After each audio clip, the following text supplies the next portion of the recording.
How do we answer the age-old question of what is God? Now, we have to think about this question a little bit differently, particularly if we're coming from the Eastern spiritual traditions. Now, if you're coming from the Abrahamic faiths, then obviously people will think of God as some sort of ruling being, a kind of monarchical lord that watches over us. But in the Eastern spiritual traditions, this concept is completely different. And actually, God is, in some sense, beneath the idea of ultimate reality within the Eastern spiritual traditions. God is a very bad term to use in the East because that's really not what we're relating to. Because when we think of God, when we use that word, we kind of think of that monarchical Lord that is a type of creator God.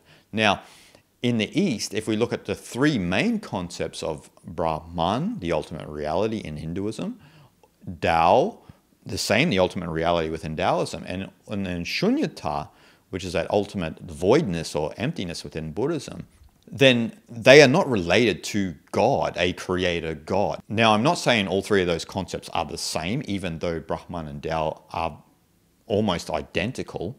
And in some sense, Shunyata in essence is similar to the other two. And so they don't relate to this concept of God as a creator. They are an ultimate reality, a substratum of existence that transcends existence, but also is also immanent within all of existence. And so answering this question, what is God, is very difficult from an Eastern perspective, because what a better question would be is, what is Brahman? But we can use God in the sense, if you understand God in the sense of Brahman or Tao or Shunyata, but don't confuse it with the idea of a creator God, a monarchical lord who is watching over us. So from this perspective, what is Brahman or God or Tao or Shunyata or what have you?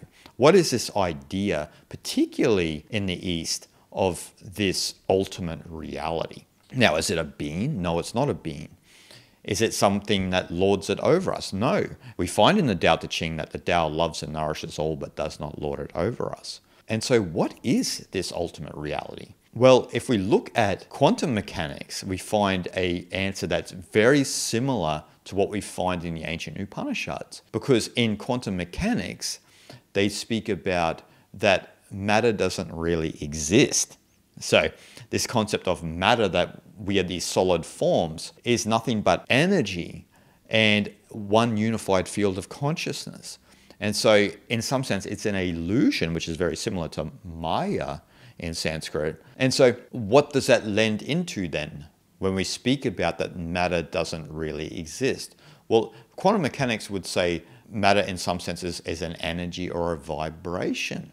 Now, we find this knowledge actually within Hinduism, because when answering the question of what is God or what is Brahman, they would say it's just vibration. Brahman is vibration. Now, Brahman as vibration is represented through the symbol and the mantra Om, and the vibratory quality of Om. You know, when we chant Om, there's a unique vibratory quality to it. Now, when we go back thousands and thousands of years to the original rishis, there's a story told where the rishis meditated so deeply and they were completely disconnected from any sort of societal structure that they could hear the movements of the planets. Now, this is what people would refer to as the music of the spheres. And what was the sound that the rishis heard?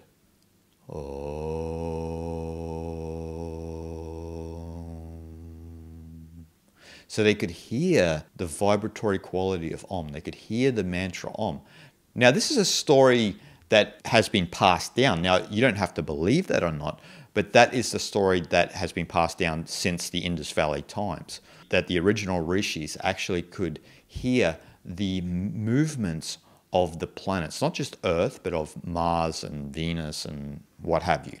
So they could hear this subtle essence and vibration and energy of the movement of the planets within our solar system. Now, this, again, supports the concept of that Brahman is vibration and vibration alone. But a more accurate description of Brahman and the idea of what is God as vibration can be explained with the Sanskrit asti, bhati, and priti. Now, asti means the self, the Atman, the I am state of consciousness, or we could say the isness of existence itself, which we could relate also to Sat, meaning pure existence. Now, Bhati means that which shines forth from the self and present within all of reality.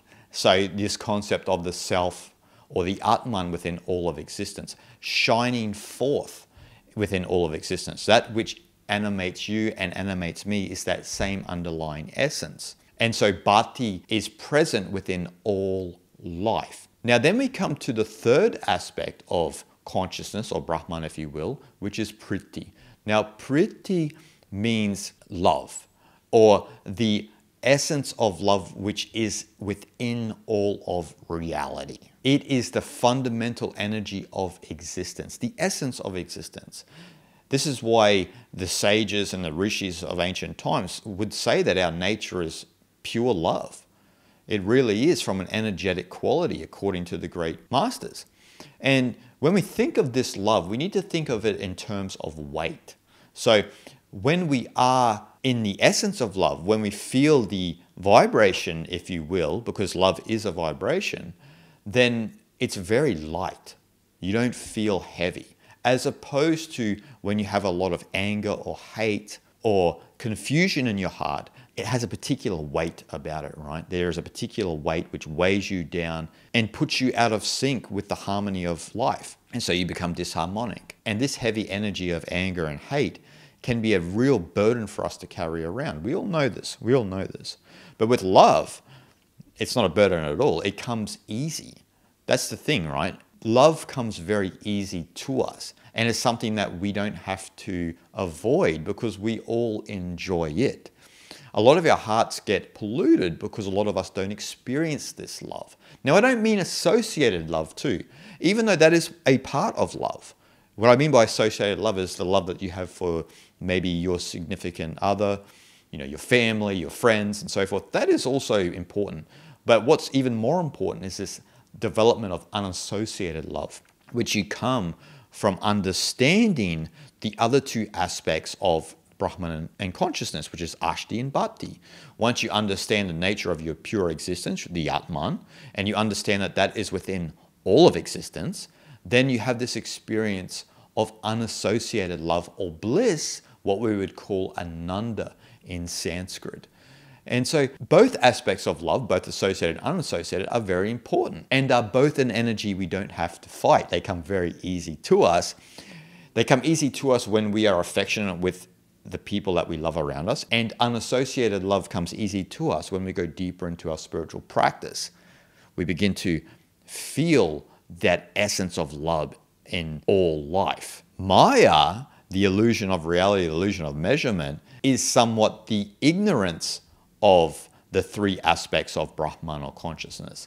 And so that's when we fall into hate and anger and so forth and so on, because we have succumbed to our own personal beliefs and agendas, which puts us out of sync with the unity of reality, the oneness of reality, which is Brahman alone, which is what we've been discussing today, that it's all vibration. So in some sense, when we say what is God or what is Brahman, an accurate description is love. And love is a vibration. It's the vibratory quality of Brahman or Tao or Shunyata, if you will. It is the vibratory quality that comes from the essence of Brahman, which is Ashti and Bhati, which is the self and the isness of existence, and that isness and the Atman is within all of life itself. And so Brahman is love. God is love, not to sound new agey or religious in any way, but that's what the vibratory quality, as explained in Hinduism, it is. But that's what the vibratory quality of Brahman is, according to Hinduism. It is love. And so when you understand these three aspects of consciousness, Ashti, Bhati, and Priti, you begin to have a deeper sense of love within your own existence. And as a result, you will have a sense of unity or oneness within your consciousness, because you've come to the deeper layers of your existence. And this concept of duality that we experience through our subjectivity begins to be down-regulated so that we can see the world as it truly is in its pure, loving essence. Shanti, shanti, shanti.